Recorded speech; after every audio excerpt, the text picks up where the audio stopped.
But coming off the back of Pokemon Day, we just saw all the huge reveals, and we are so excited about them.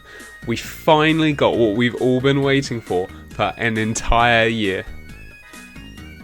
A new Fuecoco outfit in Cafe Remix. Duh. In all seriousness though, even though the TCG reveals were really cool, most of us were much more excited once we got into the big reveals. The first of which being Pokemon Champions, a fully home integrated 3D battle simulator for the Switch and mobile. This is some kind of new levels of accessibility to Pokemon battles that we've never seen before, and it could be huge for the future of battling and the franchise as a whole really. Having the ability to go and battle your friends, whether that be on the playground or at the park, it's huge. Like, I personally have a lot of fond memories of doing just that with Pokemon Showdown. Obviously, it doesn't have the same kind of budget or the development time that something like this would have, so it could be an amazing game, and we'll just have to see what it brings. I mean, the biggest thing in terms of gameplay we saw was that both Terras and Megas could share the stadium at the same time. Many people were speculating that we could be getting all the generational gimmicks all in this one home, and it could be huge for the franchise. Like, we could see World Coronation Series style games where each player gets a Z move, a Terra, a Gigantamax, a Mega Evolution, all in the same battle, making team building more interesting and dynamic than ever. And like I say, with huge improvements to accessibility, we could see enormous increases in tournament sizes. We've already been seeing record numbers at events like EUIC, and it's only helped by the huge personalities we see in the esport, like Wolf Glick. We've seen in the past with esports like Overwatch how big personalities draw in a lot of fans, like Big Boss Pine, my favourite. If you know, you know. With that being said, I think that VGC has a brighter future than ever. We'll have to see what happens once Pokemon Champions is officially released. Finally, after an entire year's worth of radio silence leaving us to speculate about what could be happening in Legends EA, we finally got to see some gameplay. And boy, it was pretty good. We might not have gotten to see any of the new Mega designs, which still aren't confirmed to be coming, but there will be riots if there aren't. We did get to see a few little hints and teasers as to what we might be getting, because we got to see the new starters. Chikorita, Tepig and Totodile. That one took me a few takes, I'll be honest, because Cyndaquil kind of rolls off the tongue there, but... Anyways, they landed with 2 out of 3 of them. Sorry, Chikorita. We also got to see some of the new characters. Urbane and Tawny are some of the best designed rivals in the whole franchise. And we also got to see some of the Quasartico members, which, let's be real, they're going to be evil. Boring. We also got to see a look at the cityscape. We even get to see the rooftops and explore them and do parkour! But on a serious note, the biggest reveal from the trailer was the brand new battle system. After almost 30 years, we finally will be able to experience the franchise in a real-time battle environment. The fights are becoming more dynamic than ever before. We can move ourselves and the Pokemon around the battlefield to avoid attacks, each of which have their own cooldowns, by the way. It's no longer turn-based. They each have their own range, and some even having a lingering effect on the battlefield, like take for example Stealth Rocks that was showcased by Hippowdon. Something of note is on the Pokemon website they emphasise the importance of timing, not just for the attacks and dodging, but also switching. I found this super interesting. Traditionally you need to use a turn to switch, whilst it's still possible that switching could leave you stunned or some kind of cooldown. It seems like it's something they're leaning into, and dynamic switching could be awesome. There's a door wide open for switching and predicting to be more important than ever. Like, for example, you might be using an Aegislash facing down a super effective Shadow Sneak from a Banette. Swap into a Snorlax so it's immune and hit it with a Heavy Slam to counter. It could be really fun. All of this real-time battles set the stage for the return of Mega Evolutions. For those of you who don't know, Mega Evolutions was a phenomenon that was first discovered in the Kalos region in X and Y, whereby Pokemon are able to surpass the normal limits of evolution through a strong bond with their trainer.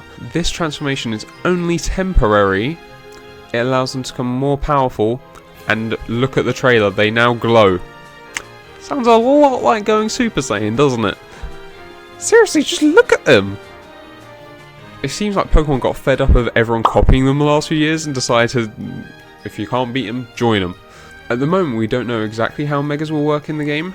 From the trailers we can see that there's a little gauge at the bottom that charges throughout the fight, and once it's fully charged you can enter this Super Saiyan mode. Based on how they worked in Generation 6, this would generally mean that the Pokemon would have a change in appearance, sometimes a change in type, and an additional 100 added to their base stat, and more often than not they'd get a new ability that completely changes how the Pokemon works in battle. This actually brings us to another thing about the battles in ZA. We haven't actually had it confirmed whether or not abilities will be returning. This is a valid question considering that the last 2 experimental releases, both in Let's Go and Legends Arceus, both lack this dimension we've become familiar with in Pokemon battles. Therefore, with a non-traditional real-time battle system, it might be difficult to implement certain abilities, and it might lead to people believing that they'll once again be omitted from these games. However, I'm firmly in the belief that these abilities will come back for several reasons. First reason I think abilities are coming back in these games are the Pokemon in them. The legendaries of the Kalos region are literally called the Aura Trio because of their abilities. Fairy Aura, Dark Aura, Aura Break. In addition to this, Zygarde finally reached its 100% form by being given the ability Power Construct in Gen 7. Whilst it's entirely possible we could be seeing 100% Zygarde achieved through a different means in these games, perhaps even a meter like the Megas we see, I still feel like the point stands. These Pokemon don't really make sense with their abilities, and there are others as well. For example, Aegislash is featured quite prominently in the trailers as well. Its whole gimmick is stance change, it doesn't really function without it, so for that reason alone, I feel like the abilities are really necessary. These specific Pokemon aren't the only ones that kind of need their abilities to make sense. Similarly, like I mentioned earlier, the Megas, a lot of these Mega Evolutions kind of revolved around their abilities. For example, Pinsir getting Aerialate in order to actually make use of its stab bonus, or Kangaskhan and Parental Bond. These abilities are hand in hand with the entire design concepts of these Megas.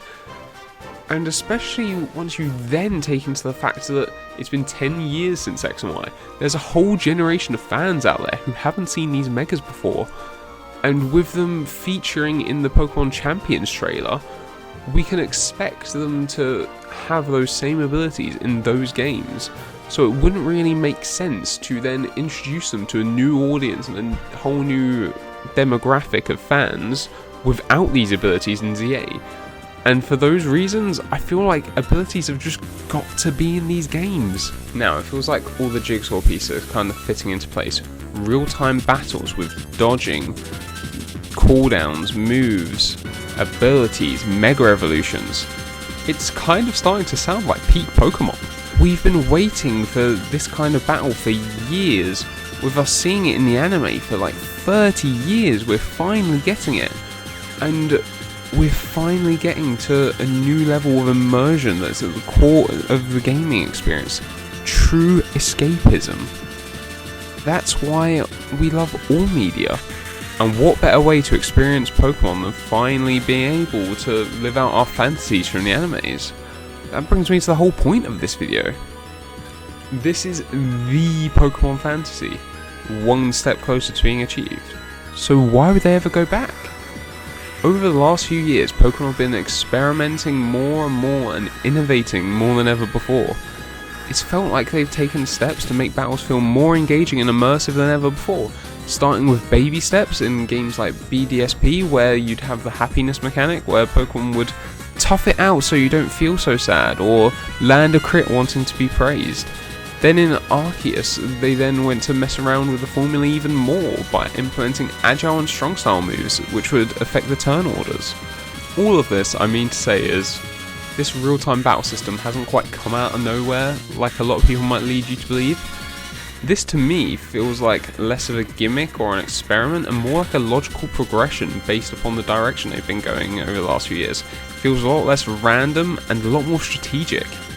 Now, when you factor in the reveal of Champions, a dedicated traditional battle simulator, it's a way of offering the traditional experience for competitive players and traditionalists and hardcore players, preserving old fan favourites and gimmicks, freeing up the main games to play with the formula a bit more, and prevent the franchise from stagnating. More of a Final Fantasy approach. With different gameplay styles, this could create opportunities to attract more players and appeal to a different demographic, in addition to continuing to provide new experiences for pre-existing fans of the franchise and the world itself. Am I saying this is the end of turn-based battling in Pokemon for good?